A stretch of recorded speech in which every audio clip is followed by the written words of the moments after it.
안녕하세요, 김원준입니다.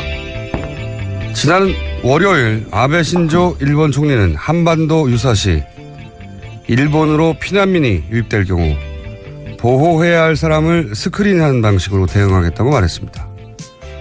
그러니까 한반도에 전쟁이 나면 일본은 피난민을 가려서 받겠다는 겁니다. 최근 부인 아키의 스캔들로 떨어진 지지율을 만회하기 위해 한반도 전쟁 위기설을 이용하는 건데요. 만약 일본 대지진으로 인해 피난민이 발생하면 우리 정부가 일본 피난민은 가려서 받겠다고 미리 발표를 했다. 이랬다면 아마 우리 국민들로부터 먼저 지탄을 받았을 겁니다.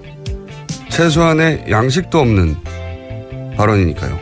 그런데 아베 정부가 지금 그러고 있습니다.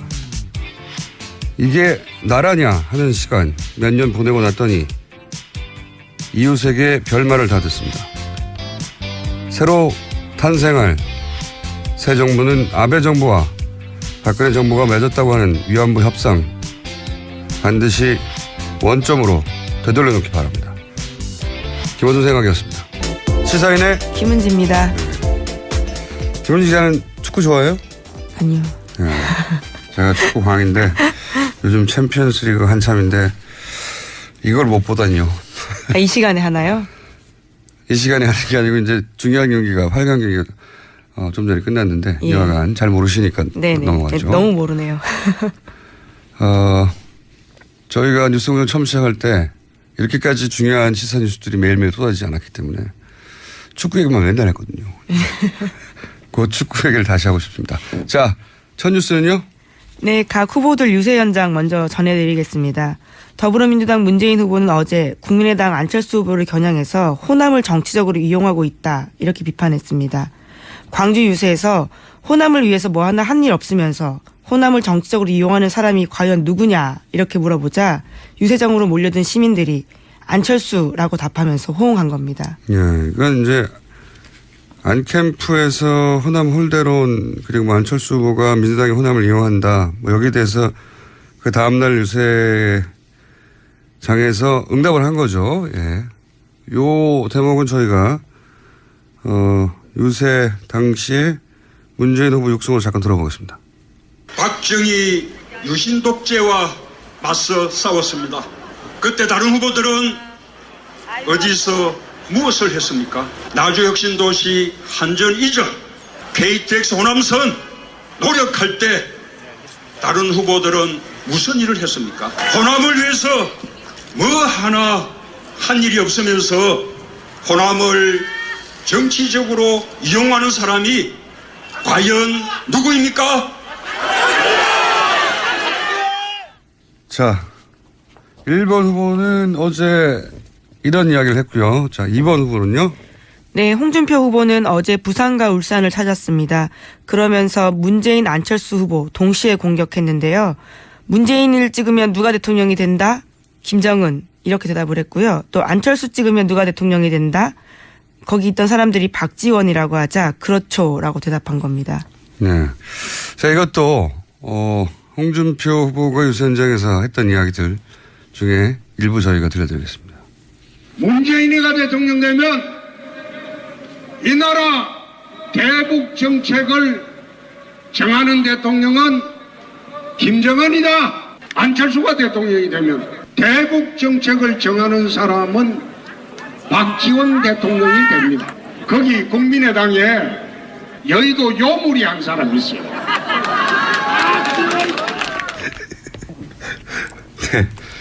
네. 이거는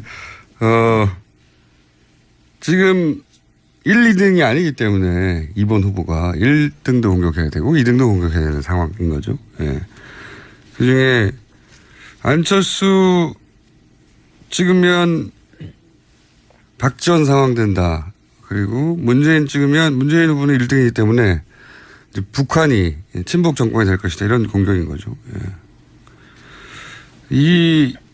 안철수 찍으면 박지원 된다는 공격에 대해서 박지원 대표가 뭐라고 하고 싶을 텐데 애초에 이 누구 찍으면 누구 된다 공방이 박지원 대표의 워딩에서부터 시작해가지고. 네, 홍준표 찍으면 문재인 된다였죠. 자, 이런 이야기가 유세 현장에서 2번 후보에서 있었습니다. 이제 3번 후보. 네, 안철수 후보는 어제 대전 현충원에 들러서 참배하면서 안희정 지사의 통합 정신을 안철수가 함께 실현하겠다 이렇게 충청 표심에 호소했습니다.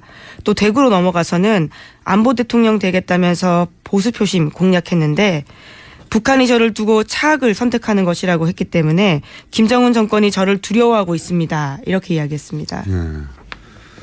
이게 이제 경쟁당의 후보를 거론하는 게 얼핏 말이 안 되는 것 같은데 안희정 지사를 이제 거론했는데 말이 생각해보면 되는 전략이에요. 왜냐하면 민주당이어서가 아니라 안희정이어서 지지했던 충청의 표심 중에 갈 곳을 몰라 하는 사람들은 나한테 와라 하는 전략이니까 들어보겠습니다. 안희정 지사의 문권과 통합 정신 저 안철수가 함께 실현하겠습니다. 개혁의 적임자 누굽니까? 통합의 적임자 누굽니까? 미래의 적임자 누굽니까? 저는 아무리 들어도 이 안철수 후보 발성은 잘 익숙해지지 않은데. 자, 그 얘기는 나중에 하고요. 자, 이런 메시지가 있었습니다. 이제 4번 후보. 일단 예. 한번 쫙 훑어보겠습니다. 5번 후보까지. 4번 후보 유승민 후보는요? 네, 어제 경기 북부권 훑었습니다. 그러면서 중도 보수층 놓고 경쟁하는 안철수 후보 겨냥했는데 안 후보를 향해서 사드 배치를 제일 먼저 반대했다가 호남을 기반으로 한 경선에서 이기고 난 뒤에 찬성으로 돌아섰다면서 국민을 거짓말로 속이는 행위다 이렇게 비판했고요. 또 안 후보가 대통령에 당선되면 박지원 대표가 안철수의 최순실이 될 가능성이 상당히 크다 이런 말까지 했습니다. 홍준표 후보하고 같은 전략이네요. 이 부분은요. 예, 들어보겠습니다. 누가 대한민국 대통령이 되어야지 우리 대한민국이 다시 선진국으로 우뚝 섰고 북한으로부터 국가안보 확실하게 지키고 부정부패 없이 깨끗하게 할 인물인지 봐주십시오. 유승민이 자랑스러운 여러분의 대통령이 되겠습니다. 여러분. 자, 이번에는 5번 심상정 후보. 심상정 후보는 어제 어디서 유세를 했나요, 주로? 예, 어제 계속해서 노동 현장들을 다녔는데요. 네. 그러면서 기자회견도 했습니다. 2022년부터 5시 퇴근제를 순차적으로 도입해서 2025년까지 노동시간 주 35시간 시대 열겠다 이렇게 이야기했는데요. 앞으로의 대선 가장 중요 쟁점은 노동시간 단축이다 이렇게 밝혔습니다. 거의 다른 후보하고 차별되는 지점이에요. 그러니까 일자리를 늘리겠다고 했는데 심상정 후보는 일하는 시간을 줄이겠다고, 삶의 질을 향상시켜야 한다고. 자, 들어보겠습니다. 주 35시간제 도입은 노동시간을 공정하게 배분하고 노동을 존중하면서 일자리를 나누는 경제 정의의 실현이자 일자리 혁명입니다. 열정페이, 공짜 노동에 대해서는 징벌적인 손해배상 제도를 도입하겠습니다. 자, 이게 대선이 진행되고 하면 이제 해프닝도 많거든요. 예, 구설에 오르는 것도. 어제 있었던 해프닝들을 좀 짚어보겠습니다. 네. 먼저 1번 후보요. 네, 더불어민주당 같은 경우에는 어제 문재인 외곽 조직이라고 불리는 더불어 희망 포럼이 있는데 거기에 상임의장인 장영달 전 의원이 선거법 위반 의혹이 나왔습니다. 내용이 뭡니까? 자신이 호남 지인들한테 전화 걸기 운동을 전개하고 악성 루머에 대한 방안을 검토 시행한다. 이런 이야기가 나온 건데요. 회의록입니다. 사전선거 운동에 해당되는 행위를 했다. 예, 그렇죠. 네. 그래서 원래 선대위원장직 가지고 있었는데 그 자리에서 물러났습니다. 그렇군요. 그러니까 외곽 조직이 호남 지인들에게 악성 루머에 대해서 전화 걸기를 해서 좀 해명하라라고 하는 사전선거 운동에 대해 저촉될 수 있는 일을 했기 때문에 상임위원장에서 관뒀다. 네. 그런 문제가 어제 1번 캠프에서 있었고요. 캠프는 아니죠. 외곽 조직에서 있었고. 2번 후보 관련해서는요. 네, 어제 홍준표 후보 YTN 모바일 방송 출연해서 설화를 빚었습니다.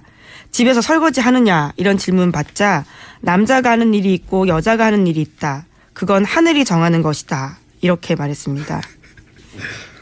이 여성표가 떨어진 소리가 후둑 들리는 멘트인데. 이거 본인이 직접 얘기한 거죠. 그렇죠. 방송 나가서요. 인터뷰에서 한 이야기입니다. 이 논리대로면 설거지는 하늘이 정한 것이다 이렇게 이렇게 되는 건데 네.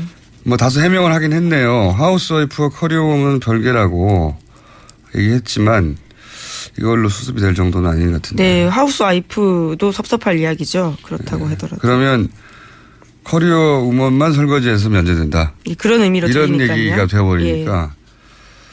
자, 그런 또 구설이 있었고요. 3번은요. 네, 국민의당 박지원 대표가 광주 유세 도중에 문재인이 돼야 광주의 가치와 호남의 몫을 가져올 수 있다. 이렇게 말실수를 해서요. 화제가 됐습니다. 이건 굉장히 어제 인터넷에서 화제됐던 내용인데 이 대목만 잠깐 들어보겠습니다. 다시 한 번 말씀드립니다. 문재인이 되어야 광주의 가치와 호남의 몫을 가져올 수 있습니다. 네, 이제 그걸 듣던 지지자들이 안철수다 이렇게 정정을 해주자 네, 해명을 하게 됩니다. 이제. 네. 워낙 박지원 대표가 문재인 후보를 아침부터 시작해서 밤늦게까지 네, 문모닝이라는 말이 있죠. 안철수 후보가 되어야 합니다보다는 문재인이 되지 말아야 합니다를 더 많이 말하다 보니까 이런 실수가 나온 게 아닌가. 근데 또 현장에서 역시 정치인은 정치인이에요. 노련한. 바로 지적을 하자 일부러 한번 해봤습니다. 굉장히 자연스럽게 그렇게 네, 말을 합니다. 광주 시민들이 딱 발광해야 되지 않았습니까? 이런 식으로 넘어갔단 말이죠. 웬만해서는 당황해가지고 다음 말 할 말이 없잖아요. 근데 일부러 그랬다고. 예, 그런데 또 자유한국당은 이걸 놓치지 않았는데요. 정준길 대변인이 관련해서 논평 냈습니다. 박지원 대표 속마음은 문재인 후보가 당선되면 본가인 민주당으로 다시 들어가려고 하는데 이게 부지불식간에 튀어나왔다. 이렇게 말을 얹은 거죠. 예, 이번 대선은 참 재밌어요. 상대방이 하나가 있는 게 아니기 때문에 다양한 전선이 있습니다. 일타 쌍피를 지금 쌍피 기술을 구현했네요. 정준길 대변인이. 그런 해피닝이 있었고요. 3번.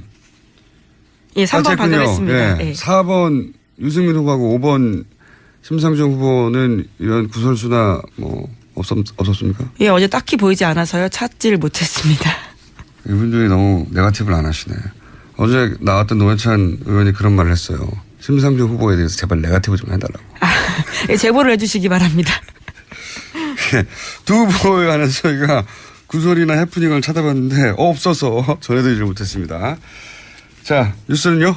다음 뉴스는요? 네, 그리고 어제 정책 홍보 사이트 하나가 굉장히 화제가 됐었는데 문재인 1번가입니다.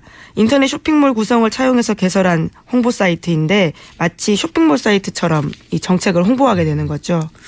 어제는 이제 안철수 후보 포스터가 선거 마케팅의 승리라고 제가 했었는데 이거는 문재인 캠프를 칭찬하지 않을 수가 없네요. 이게 사실 정책 선거 해야 된다고 다들 얘기하지만 세계 어느 나라도 정책으로만 선거 안 하거든요.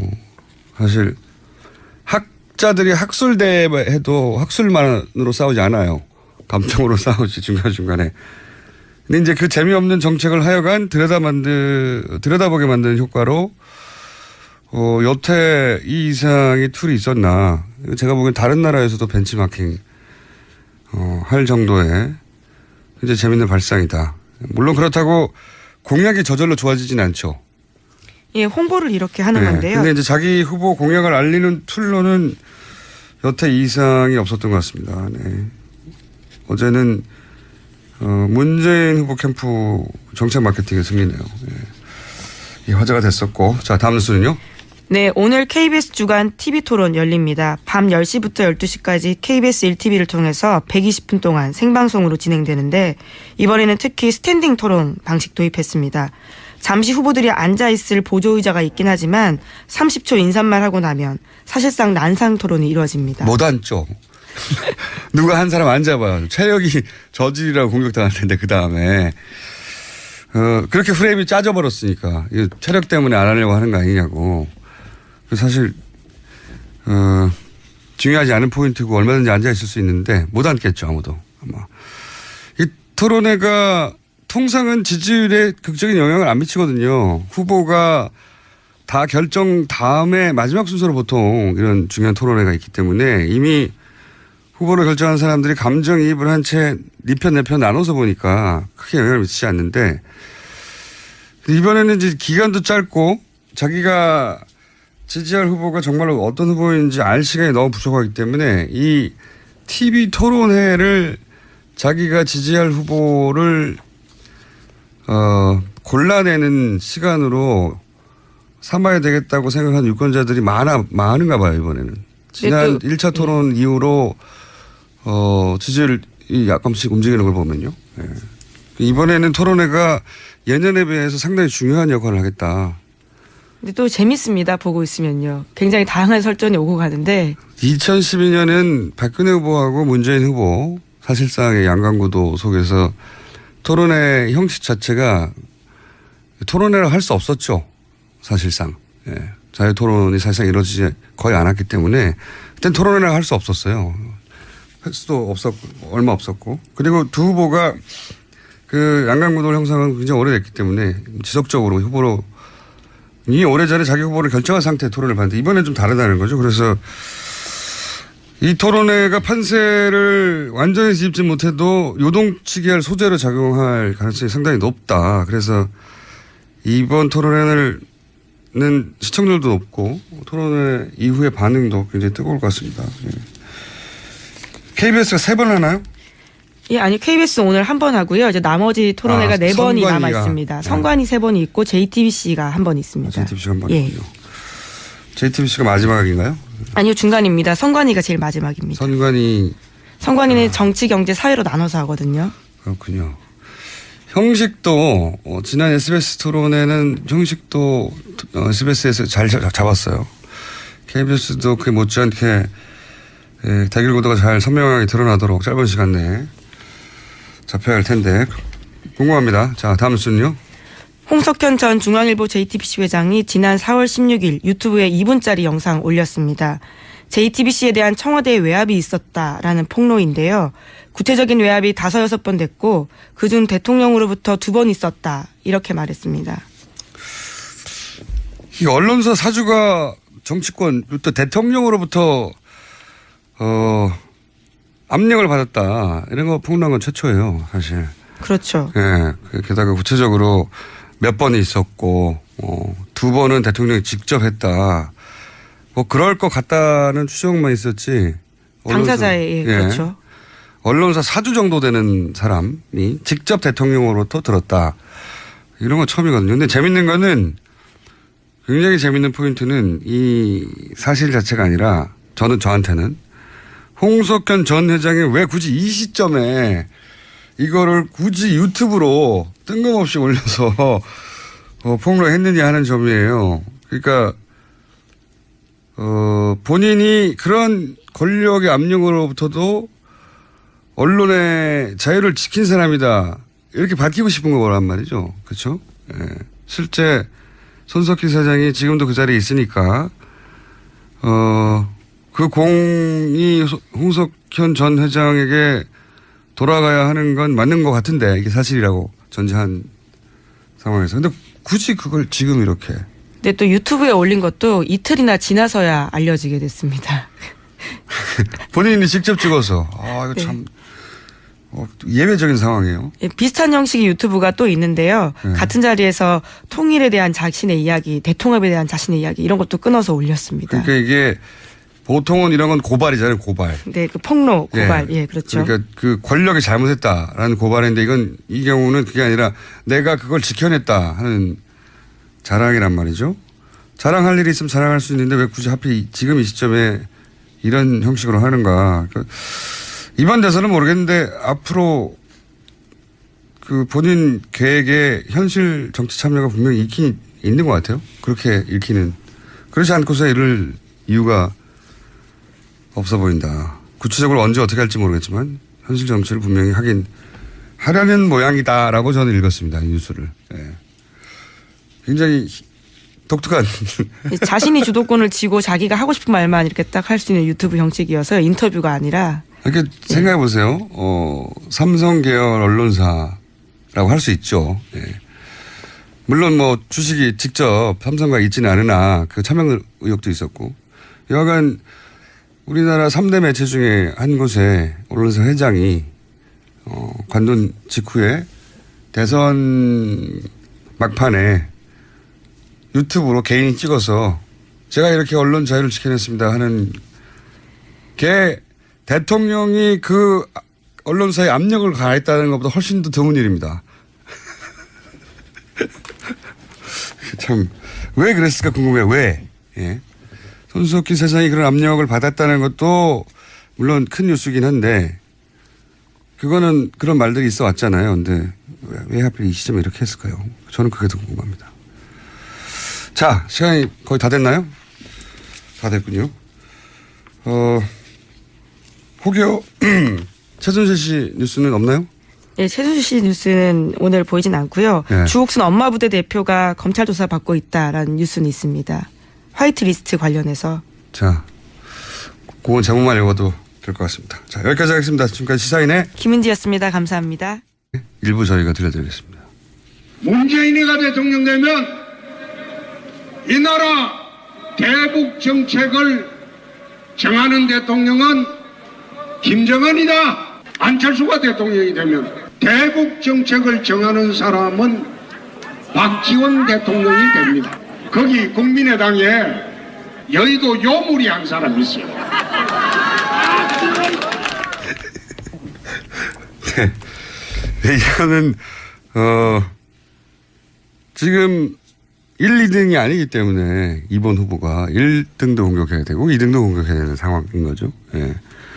그중에 안철수 찍으면 박지원 상황 된다. 그리고 문재인 찍으면 문재인 후보는 1등이기 때문에 이제 북한이 친북 정권이 될 것이다. 이런 공격인 거죠. 예. 안철수 찍으면 박지원 된다는 공격에 대해서 박지원 대표가 뭐라고 하고 싶을 텐데 애초에 이 누구 찍으면 누구 된다 공방이 박지원 대표의 워딩에서부터 시작해가지고. 네, 홍준표 찍으면 문재인 된다였죠. 자, 이런 이야기가 유세 현장에서 2번 후보에서 있었습니다. 이제 3번 후보. 네, 안철수 후보는 어제 대전 현충원에 들러서 참배하면서 안희정 지사의 통합 정신을 안철수가 함께 실현하겠다 이렇게 충청 표심에 호소했습니다. 또 대구로 넘어가서는 안보 대통령 되겠다면서 보수 표심 공략했는데 북한이 저를 두고 차악을 선택하는 것이라고 했기 때문에 김정은 정권이 저를 두려워하고 있습니다. 이렇게 이야기했습니다. 이게 이제 경쟁당의 후보를 거론하는 게 얼핏 말이 안 되는 것 같은데 안희정 지사를 이제 거론했는데 말이 생각해보면 되는 전략이에요. 왜냐하면 민주당이어서가 아니라 안희정이어서 지지했던 충청의 표심 중에 갈 곳을 몰라 하는 사람들은 나한테 와라 하는 전략이니까 들어보겠습니다. 안희정 지사의 문권과 통합 정신 저 안철수가 함께 실현하겠습니다. 개혁의 적임자 누굽니까? 통합의 적임자 누굽니까? 미래의 적임자 누굽니까? 저는 아무리 들어도 장에서 응답을 한 거죠. 예. 요 대목은 저희가 유세 당시에 문재인 후보 육성을 잠깐 들어보겠습니다. 박정희 유신 독재와 맞서 싸웠습니다. 그때 다른 후보들은 어디서 무엇을 했습니까? 나주혁신도시 한전 이전, KTX 호남선 노력할 때 다른 후보들은 무슨 일을 했습니까? 호남을 위해서 뭐 하나 한 일이 없으면서 호남을 정치적으로 이용하는 사람이 과연 누구입니까? 자, 1번 후보는 어제 이런 이야기를 했고요. 자, 2번 후보는요. 네, 홍준표 후보는 어제 부산과 울산을 찾았습니다. 그러면서 문재인, 안철수 후보 동시에 공격했는데요. 문재인을 찍으면 누가 대통령이 된다? 김정은 이렇게 대답을 했고요. 또 안철수 찍으면 누가 대통령이 된다? 거기 있던 사람들이 박지원이라고 하자 그렇죠라고 대답한 겁니다. 네. 자, 이것도 홍준표 후보가 유세 현장에서 했던 이야기들 중에 원점으로 되돌려놓기 바랍니다. 김원준 생각이었습니다. 시사인의 김은지입니다. 김은지 기자는 축구 좋아해요? 아니요. 예. 제가 축구 광인데 요즘 챔피언스리그 한참인데 이걸 못 보다니요. 아, 이 시간에 하나요? 이 시간에 하는 게 아니고 이제 중요한 경기가 8강 경기가 좀 전에 끝났는데 예. 여하간 잘 모르시니까 네네. 넘어갔죠. 너무 모르네요. 저희가 뉴스공장 처음 시작할 때 이렇게까지 중요한 시사 뉴스들이 매일매일 쏟아지지 않았기 때문에 축구 얘기만 맨날 했거든요.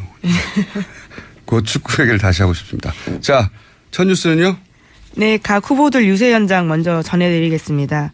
더불어민주당 문재인 후보는 어제 국민의당 안철수 후보를 겨냥해서 호남을 정치적으로 이용하고 있다 이렇게 비판했습니다. 광주 유세에서 호남을 위해서 뭐 하나 한 일 없으면서 호남을 정치적으로 이용하는 사람이 과연 누구냐 이렇게 물어보자 유세장으로 몰려든 시민들이 안철수라고 답하면서 호응한 겁니다. 예, 이건 이제 안캠프에서 호남 홀대론 그리고 뭐 안철수 후보가 민주당이 호남을 이용한다. 뭐 여기에 대해서 그 다음날 유세. 안녕하세요, 김호준입니다. 지난 월요일 아베 신조 일본 총리는 한반도 유사시 일본으로 피난민이 유입될 경우 보호해야 할 사람을 스크린하는 방식으로 대응하겠다고 말했습니다. 그러니까 한반도에 전쟁이 나면 일본은 피난민을 가려서 받겠다는 겁니다. 최근 부인 아키의 스캔들로 떨어진 지지율을 만회하기 위해 한반도 전쟁 위기설을 이용하는 건데요. 만약 일본 대지진으로 인해 피난민이 발생하면 우리 정부가 일본 피난민은 가려서 받겠다고 미리 발표를 했다. 이랬다면 아마 우리 국민들로부터 먼저 지탄을 받았을 겁니다. 최소한의 양식도 없는 발언이니까요. 그런데 아베 정부가 지금 그러고 있습니다. 이게 나라냐 하는 시간 몇 년 보내고 났더니 이웃에게 별말을 다 듣습니다. 새로 탄생할 새 정부는 아베 정부와 박근혜 정부가 맺었다고 하는 위안부 협상 반드시